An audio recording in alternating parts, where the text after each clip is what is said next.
ബഹുമാന്യനായ യജ്ഞാചാര്യൻ സംഭൂജസ്വാമി ഉദിത് ചൈതന്യജി അവർ മഹത്തായ ഈ യോഗത്തിന്റെ അധ്യക്ഷ പദം അലങ്കരിക്കുന്ന പ്രിയ സഹോദരൻ രവീന്ദ്രൻ എം, നമ്മുടെ നാടിന്റെ നിസ്വാർത്ഥ സേവകയായ ചപ്പാരപ്പടവ് ഗ്രാമപഞ്ചായത്ത് പ്രസിഡന്റ് സുനിജ ബാലകൃഷ്ണൻ,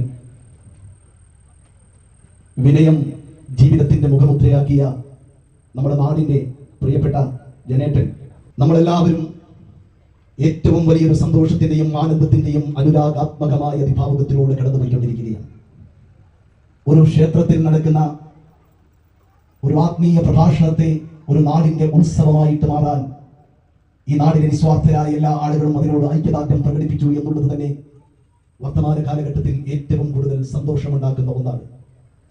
സ്നേഹത്തിന്റെയും സൗഹൃദത്തിന്റെയും ശാന്തിയുടെയും സമാധാനത്തിന്റെയും സന്ദേശം ഒന്നിക്കൊണ്ട് നാം എല്ലാം ഒന്നാണ് എന്ന സന്ദേശം ഉയർത്തിപ്പിടിച്ച് ഈ ഒരു സ്നേഹസംഗമത്തിന് വേദിയൊരുക്കിയിരിക്കുന്ന നമ്മുടെ നാടിന്റെ ഏറ്റവും അഭിമാനമായ ചരിത്ര പ്രസിദ്ധമായ ശ്രീ സോമേശ്വരി ക്ഷേത്രത്തിന്റെ സേവകന്മാരോട് ഞാൻ അഖേദമായ നന്ദി രേഖപ്പെടുത്തുകയാണ്. ഈ ഗ്രാമങ്ങളിൽ വരാൻ സന്മനസ് കാണിച്ച പ്രിയപ്പെട്ട സ്വാമിജിയെ ഒന്നുകൂടി ഞാൻ അഭിനന്ദിക്കുകയാണ്. എന്റെ പ്രിയപ്പെട്ട സഹോദരന്മാർ, നാം ഇവിടെ ഒരുമിച്ച് കൂടുന്നതിന്റെ ആസ്വാദനം നമുക്ക് പറഞ്ഞു തീർക്കാൻ പറ്റാത്തതാണ്. ഇവിടെ ഒരുമിച്ച് കൂട്ടിയതിന്റെ ആസ്വാദനം പറഞ്ഞു തീർക്കാൻ പറ്റാത്തതാണ്. ഞാൻ എപ്പോഴും പറയുന്ന ഒരു കാര്യമാണ്, മതം സ്നേഹമാണ്, മതം ഇഷ്ടമാണ്, മതം കാരുണ്യമാണ്, മതം സാന്ത്വനമാണ്, മതം സഹകരണമാണ്, മതം ഇൻക്ലൂഷനാണ്, മതം എക്സ്ക്ലൂഷനല്ല. ഇന്ത്യയുടെ അഭിമാനത്തിന്റെ തേജപുഞ്ചമായ മഹാനായ സ്വാമി വിവേകാനന്ദൻ, സൂര്യനസ്തമിക്കാത്ത സാമ്രാജ്യങ്ങളുടെ അധിപന്മാരുടെ അതല്ലെങ്കിൽ ലോകത്തിന്റെ വിവിധങ്ങളായ ഭാഗങ്ങളിൽ നിന്നും സംഗമിച്ചിരിക്കുന്ന ആയിരക്കണക്കിന് ജനങ്ങളുടെ മുന്നിലേക്ക് ഇന്ത്യയുടെ അഭിമാനത്തിന്റെ തേജപുഞ്ചമായ മഹാനായ സ്വാമി വിവേകാനന്ദൻ പോവുകയാണ് അമേരിക്കയിലേക്ക്, ചിക്കാഗോയിലേക്ക്. അമേരിക്കയുടെ മണ്ണിൽ വന്നുകൊണ്ട് ആദ്യമായിട്ട് വിവേകാനന്ദ സ്വാമി പറഞ്ഞിരിക്കുന്നത് ഡിയർ ബ്രദേഴ്സ് ആൻഡ് സിസ്റ്റേഴ്സ്.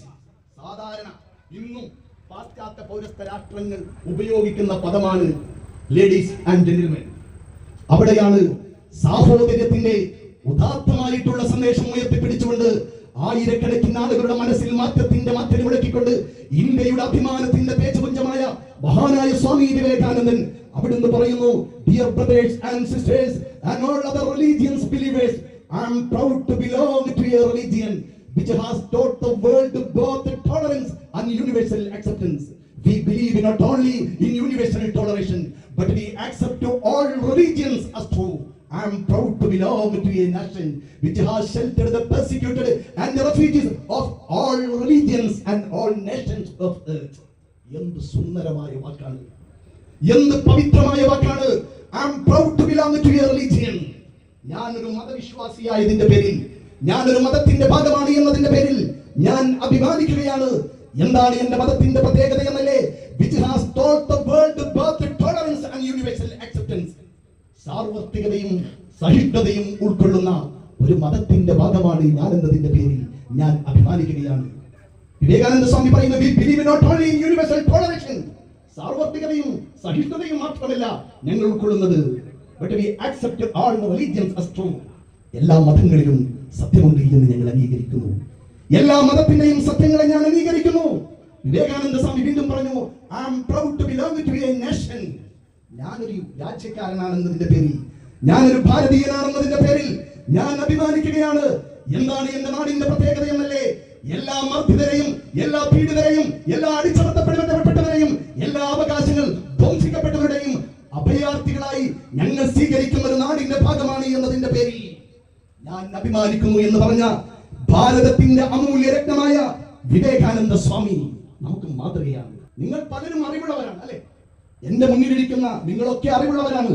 നിങ്ങൾ പലതിനെ കുറിച്ചും അറിയുന്നവരാണ്. ബയോളജിയെ കുറിച്ച്, കെമിസ്ട്രിയെ കുറിച്ച്, ഫിസിക്സിനെ കുറിച്ച്, ജിയോഗ്രഫിയെ കുറിച്ച്, ആസ്ട്രോളജിയെ കുറിച്ച്, ആസ്ട്രോണമിയെ കുറിച്ച്, മാത്തമാറ്റിക്സിനെ കുറിച്ച് ഒക്കെ നിങ്ങൾക്കറിയാം. നിങ്ങൾക്ക് ഇതിലൊക്കെ ബിരുദവും ബിരുദാനന്ദ ബിരുദവും ഒക്കെ ഉള്ളവരാണ്. പക്ഷേ നിങ്ങൾക്കറിയാത്തൊന്നുണ്ട്. തിരിച്ചറിവ് എന്നുള്ളത് നിങ്ങൾക്കറിയാത്തതാണ്. ആ തിരിച്ചറിവാണ് ബഹുമാന്യനായ സ്വാമിജി തരുന്നത്. ഓരോ ആത്മീയാചാര്യന്മാരും മതനേതാക്കന്മാരും ലോകത്ത് കൊടുക്കുന്നത് തിരിച്ചറിവാണ്. ആരാണ് എന്റെ പിതാവ്, ആരാണ് എന്റെ മാതാവ്, ആരാണ് എന്റെ കൂടപ്പിറപ്പ്, ആരാണ് എന്റെ അയൽവാസി, ആരാണ് എന്റെ സമൂഹം, ആരാണ് എന്നെ വിധേയരാക്കപ്പെട്ടവർ എന്നുള്ള തിരിച്ചറിവ് സ്നേഹത്തിന്റെയും സൗഹൃദത്തിന്റെയും അമ്മയെ തിരിച്ചറിയണം. അമ്മയെ തിരിച്ചറിയുമ്പോൾ മാത്രമാണ് അമ്മ ആരാണെന്ന് മനസ്സിലാവുകയുള്ളൂ. അമ്മയോടുള്ള കടമയും കടപ്പാടും മനസ്സിലാവുകയുള്ളൂ.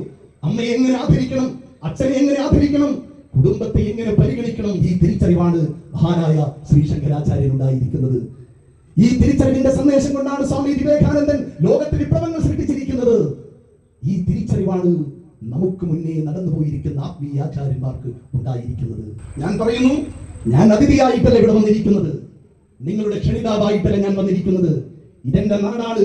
ഒരുപക്ഷെ എന്റെ ജീവിതത്തിന്റെ ധന്യമായ മുഹൂർത്തങ്ങളിൽ തങ്കലിപികളാൽ ഉല്ലേഖനം ചെയ്യപ്പെടേണ്ട ഒരുപാട് അസുലഭ മുഹൂർത്തങ്ങൾക്ക് സാക്ഷ്യം വഹിച്ചിരിക്കുന്നതും സാക്ഷികളായതും എന്നെ ഞാനാക്കി മാറ്റിയ എന്റെ മുന്നിലിരിക്കുന്ന എന്റെ പ്രിയപ്പെട്ട ഈ ജ്യേഷ്ഠന്മാർ, എന്റെ ചേച്ചിമാർ, എന്റെ പ്രിയപ്പെട്ട കൊച്ചനുജന്മാർ, കൊച്ചനുജത്തിമാർ, ഇവരൊക്കെയാണ് എന്റെ ജീവിതത്തിൽ ഏറ്റവും കൂടുതൽ ഇന്നും ഓർക്കുവാനുള്ള സമ്മാനങ്ങൾ എനിക്ക് നൽകിയിരിക്കുന്നത്. അതുകൊണ്ട് ഞാൻ പറയുന്നു, ഞാൻ നേരത്തെ പറഞ്ഞ അറിവുകളെ കൊണ്ട് നിങ്ങൾക്ക് മാറ്റങ്ങൾ ഉണ്ടാക്കാൻ കഴിയില്ല. മഹാനായ ശ്രീ ശങ്കരാചാര്യൻ ആരായിരുന്നു? ശ്രീ ശങ്കരാചാര്യൻ ഭാരതത്തിന്റെ അഭിമാനമായ ശ്രീ ശങ്കരാചാര്യൻ ആത്മീയതയുടെ ഉത്തുംഗ സോപാനങ്ങളിൽ വിരാജിക്കുമ്പോൾ തന്നെ ആത്മബന്ധത്തിന്റെയും കടമയുടെയും കടപ്പാടിന്റെയും കൃത്യമായിട്ടുള്ള പാതയിലൂടെ സഞ്ചരിക്കാൻ വേണ്ടി വളരെ കണിശമായിട്ട് തന്റെ ജീവിതത്തെ നിയന്ത്രിച്ചിരിക്കുന്ന വ്യക്തിയാണ് ശങ്കരാചാര്യൻ. ശങ്കരാചാര്യന്റെ പ്രിയപ്പെട്ട അമ്മ ജീവിതത്തിന്റെ സായാഹ്നത്തിൽ അമ്മ ആര്യാമ്പ തന്റെ പ്രിയപ്പെട്ട പൊന്നുമോനെ കാണാൻ ആഗ്രഹിച്ചു. ആ കാണണമെന്നുള്ള വികാരം മഹാനായ ശങ്കരാചാര്യന്റെ മനസ്സിൽ വലിയ ഓളങ്ങൾ ഉണ്ടാക്കി. ആത്മബന്ധത്തിന്റെ ഊഷ്മളമായ സ്നേഹത്തിന്റെ വൈകാരികത മഹാനായ ശങ്കരാചാര്യന്റെ മനസ്സുകളിലേക്ക് ഓളം പോലെ അടിച്ചു. ശങ്കരാചാര്യൻ രോഗശൈലിയിൽ കിടക്കുന്ന ആര്യാമ്പ എന്ന് പറയുന്ന തന്റെ പ്രിയപ്പെട്ട മാതാവിന്റെ മുന്നിലേക്ക് ഓടിയെത്തി. അമ്മയെ കണ്ടു, ചേർത്ത് പിടിച്ചു, ആ അമ്മയുടെ കവിൾത്തലത്തിൽ മുത്തമിട്ട് കൊടുത്തു. അമ്മ ആര്യാമ്പ ശങ്കരാചാര്യന്റെ കണ്ണിലേക്ക് നോക്കിക്കൊണ്ട് പറഞ്ഞു, മോനെ, നിന്നെ ഞാൻ 10 മാസക്കാലത്തോളം ഗർഭപാത്രത്തിൽ ചുമന്നു, നിന്നെ നൊന്ത് പ്രസവിച്ചു, നിന്നെ ഞാൻ വളർത്തി, നീ എനിക്ക് പകരമായിട്ട് എന്താ തരുന്നത് മോനെ? പകരമായിട്ട് നിനക്ക് എന്ത് തരാൻ പറ്റും? മഹാനായ ശ്രീ ശങ്കരാചാര്യൻ അമ്മ ആര്യാമ്പയുടെ കണ്ണിൽ നോക്കിക്കൊണ്ട് പറഞ്ഞു, അമ്മേ, നൈരുച്യം തനുശോഷണം മലവഴി ശയ്യാച്ച സംവത്സരി. എന്റെ പ്രിയപ്പെട്ട അമ്മേ, അമ്മ ഒരുപാട് കാലം എനിക്ക് വേണ്ടി പ്രയാസങ്ങൾ അനുഭവിച്ചിട്ടുണ്ട്. എന്റെ ഗർഭപാത്രത്തിൽ ചുമന്നിരിക്കുന്ന സമയത്ത് അമ്മയ്ക്ക് ഭക്ഷണത്തോട് രുചി കുറഞ്ഞതിന്റെ പേരിൽ അമ്മ ആ ഭക്ഷണങ്ങൾ ഉപേക്ഷിക്കേണ്ടി വന്നിട്ടുണ്ട്. എത്രയോ കാലം എന്റെ മനവും മൂത്രവും ശരിയാക്കി അമ്മ കെട്ടിപ്പിടിച്ച് കിടന്നുറങ്ങിയിട്ടുണ്ട്. അമ്മയെ ഒരിക്കലും എന്റെ മനസ്സുകളിൽ നിന്ന് മാറ്റി നിർത്താൻ പറ്റുന്നതല്ല. പക്ഷെ ഇത് കേട്ടപ്പോൾ ആര്യാമ്പയുടെ കണ്ണു നിറഞ്ഞു പോയി എന്നാണ് ചരിത്രം പറയുന്നത്. ആര്യാമ്പയുടെ കണ്ണു നിറഞ്ഞു പോയി. തന്റെ പ്രിയപ്പെട്ട പൊന്നുമോൻ ഇത്രയും വലിയ വിജ്ഞാനത്തിന്റെ 7 ലോകവും കീഴടക്കിയിരിക്കുന്ന മഹാനായ ശ്രീ ശങ്കരാചാര്യൻ ഈ ഒരു അവസ്ഥയിലും അമ്മ എന്ന് പറയുന്ന എന്നെ ഓർക്കുന്നുണ്ട് എന്നറിഞ്ഞപ്പോൾ ആര്യാമ്പയുടെ കണ്ണിൽ നിന്നും സ്നേഹത്തിന്റെ അശ്രുബിന്ദുക്കൾ ഉറ്റി വീഴാൻ തുടങ്ങിയപ്പോൾ ശ്രീ ശങ്കരാചാര്യൻ അമ്മയുടെ മുന്നിൽ കൈകൂപ്പിക്കൊണ്ട് പറഞ്ഞു, നമസ്തേ നമസ്തേ നമസ്തേ ജഗന്നാഥ വിഷ്ണു, നമസ്തേ നമസ്തേ ഗദാചക്രപാണി, നമസ്തേ നമസ്തേ പ്രപന്നാതിഹാരിം സമസ്താപരാധം ക്ഷമസ്വാഗിരേഷം, മുഖേ ചന്ദ്രഹാസം നഖേ ചന്ദ്രവാസം കരേ ചാരുചക്രം സുരേഷാഭിവന്ദ്യം ഭുജംഗേശയാനം വധേ പത്മനാഭം ഹരേരണ്യ ദൈവം നമന്യേ നമന്യേ ഹരേരണ്യ ദൈവം നമന്യേ നമന്യേ ഹരേരണ്യ ദൈവം നമന്യേ നമന്യേ എന്ന് പറഞ്ഞുകൊണ്ട് അമ്മ ആര്യാമ്പ തന്റെ മടിയിൽ കിടന്നുകൊണ്ട് ആത്മസംതൃപ്തിയോടെ കണ്ണടച്ചിട്ടുണ്ടെങ്കിൽ ആ പ്രിയപ്പെട്ട പൊന്നുമോൻ വിജ്ഞാനത്തിന്റെ 7 ലോകവും കീഴടക്കി ലോക പ്രശസ്തമായിട്ട് പോലും ഒരു നിമിഷം പോലും തന്റെ പ്രിയപ്പെട്ട അമ്മയെ വേദനിപ്പിച്ചില്ല. എന്റെ പ്രിയപ്പെട്ട കൊച്ചനുജന്മാരോട് പറയുന്നു, എന്റെ കൊച്ചനുജത്തിമാരോട് പറയുന്നു, ആ അറിവ്, ആ തിരിച്ചറിവാണ് ഇവിടെ സമ്മാനിക്കുന്നത്. ഞാൻ കൃത്യമായിട്ട് പറയുന്നു, നാം എല്ലാവരും ഒന്ന് തന്നെ എന്ന് പറഞ്ഞാൽ നമ്മുടെ ഓരോരുത്തരുടെയും വിശ്വാസങ്ങൾ, ഓരോരുത്തരുടെയും ബോധ്യങ്ങളാണ്. പക്ഷേ ഒരു മതങ്ങളും വെറുപ്പ് പഠിപ്പിക്കുന്നില്ല, ഒരു മതങ്ങളും വിദ്വേഷം പഠിപ്പിക്കുന്നില്ല, ഒരു മതങ്ങളും സംഘർഷത്തിൽ ഏർപ്പെടാൻ വേണ്ടി പഠിപ്പിക്കുന്നില്ല. ഖുർആൻ പറയുന്നു, യാ അയ്യുഹന്നാസ്, ഓ മനുഷ്യരെ, ഇന്നാ ഖലഖനാകും മിൻ ദക്കരിൻ വ ഉൻസാ, നിങ്ങളെല്ലാം ഒരു സ്ത്രീയുടെയും ഒരു പുരുഷന്റെയും കുട്ടികളാണ്. വജഅൽനാകും ശുഊബൻ വഖബാഇലൻ ലിതആറഫു, നിങ്ങൾ ഓരോ വിഭാഗങ്ങളായിട്ടും ഗോത്രങ്ങളായിട്ടും തിരിച്ചിരിക്കുന്നത് ലിതആറഫു, നിങ്ങൾ പരസ്പരം തിരിച്ചറിയാനാണ്. ഇന്ന അക്രമക്കും ഇൻദല്ലാഹി അത്ഖാക്കും, ദൈവത്തിന്റെ അടുക്കൽ ഏറ്റവും ഉത്തമൻ ഭക്തിയുള്ളവരാണ്. വേദങ്ങൾ പഠിപ്പിക്കുന്നത് മാതാവേ പാർവതി ദേവി പിതാ ദേവോ മഹേശ്വര ബാന്ധവാ മാനവ സർവേ സ്വദേശാ ഭുവനത്രയം. നമ്മുടെ എല്ലാം മാതാവ്, നമ്മുടെ എല്ലാം പിതാവ്, വിശുദ്ധിയുടെ ലോകത്തേക്ക് മഹാനായ വിഷ്ണുവിനെയും പാർവതിയെയും ഉയർത്തിക്കൊണ്ട് ഈ ലോകത്തുള്ള ഭക്തരായി ജീവിക്കുന്നവരെല്ലാം ഈ ലോകത്തിന്റെ മക്കളാണെന്നുള്ള ആ സ്വർഗീയ ഭൂമിയിലാണ് ഈ മനുഷ്യരെല്ലാം ജീവിക്കുന്നത് എന്നുള്ള സുന്ദരമായിട്ടുള്ള സന്ദേശം ഞാൻ പറയുന്നു. തിരിച്ചറിവുകളിലേക്ക് നാം വരണം. നേരത്തെ പ്രിയപ്പെട്ട എന്റെ സഹോദരി നമ്മുടെ സുനിത ബാലകൃഷ്ണൻ പറഞ്ഞു, ഞാൻ വാങ്ങിച്ചു. ഞാൻ അതിന്റെ ഒരു ശ്ലോകം ചൊല്ലുന്നുണ്ട്. ശ്ലോകങ്ങളിൽ മാത്രമല്ല നാം ഒതുങ്ങിയിരിക്കേണ്ടത്, ആഴമായ പഠനങ്ങളിലേക്ക് വരണം, വായിക്കണം. രാമായണവും ഭഗവത്ഗീതയും ശിവപുരാണവും കല്ലിപുരാണവും ബ്രഹ്മസൂത്ര ശങ്കരഭാഷ്യവും ബ്രഹ്മോപനിഷത്തും ശ്രീഭോപനിഷത്തും ഹഠോപനിഷത്തും സാമവേദവും അഥർവവേദവും ഋഗ്വേദവും യജുർവേദവും വിഷ്ണുപുരാണവും ശിവപുരാണവും കല്ലിപുരാണവും ബ്രഹ്മസൂത്ര ശങ്കരഭാഷ്യവും ബ്രഹ്മോപനിഷത്തും ശ്രീഭോപനിഷത്തും ഘടോപനിഷത്തും ഒക്കെ വായിക്കണം. അതിന്റെ സത്തകൾ ഉൾക്കൊള്ളണം. നമ്മുടെ ജീവിതത്തിൽ തിരിച്ചറിവിന്റെ മാറ്റങ്ങൾ ഉണ്ടാക്കണം. നമ്മുടെ കുഞ്ഞുങ്ങളിൽ മാറ്റത്തിന്റെ മാറ്റൽ വിഴക്കണം. വേദങ്ങൾ പ്രകാശത്തിന്റെ ഗോപുരങ്ങളാണ് സൃഷ്ടിക്കുന്നത്. വേദങ്ങൾ സ്നേഹത്തിന്റെ ജാജ്വല്യமான പ്രകാശത്തിന്റെ പ്രോജ്വല പ്രഭയാണ് പ്രസരിപ്പിക്കുന്നത്. വേദങ്ങൾ സ്നേഹത്തിന്റെ അനന്തമായ ലോകത്തിലേക്കാണ് കൊണ്ടുപോകുന്നത്.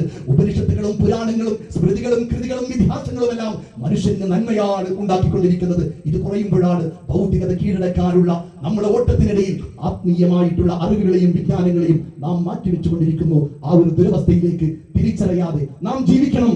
ജീവിക്കേണ്ടതുപോലെ നാം ജീവിക്കണം. നാം ജീവിപ്പിക്കണം. നമ്മുടെ മക്കളെ ജീവിപ്പിക്കേണ്ടതുപോലെ ജീവിപ്പിക്കണം. അതിന് ആത്മീയമായിട്ടുള്ള അറിവ് അനിവാര്യമാണ്. ആ വിജ്ഞാനത്തിന്റെ വിരുന്നാണ് ശ്രീ സോമേശ്വരി ക്ഷേത്രത്തിന്റെ സേവകന്മാർ ഒരുക്കിയിരിക്കുന്നത്. അതിന്റെ നായകത്വം വഹിക്കാനാണ് സ്വാമിജി ഇവിടെ വന്നിരിക്കുന്നത്. 7 ദിവസങ്ങൾ ധന്യമാക്കാൻ എല്ലാവിധ അഭിനന്ദനങ്ങളും ആശംസകളും അർപ്പിച്ചുകൊണ്ട് ഞാൻ അവസാനിപ്പിക്കുന്നു. ജയ് ഭാരത്.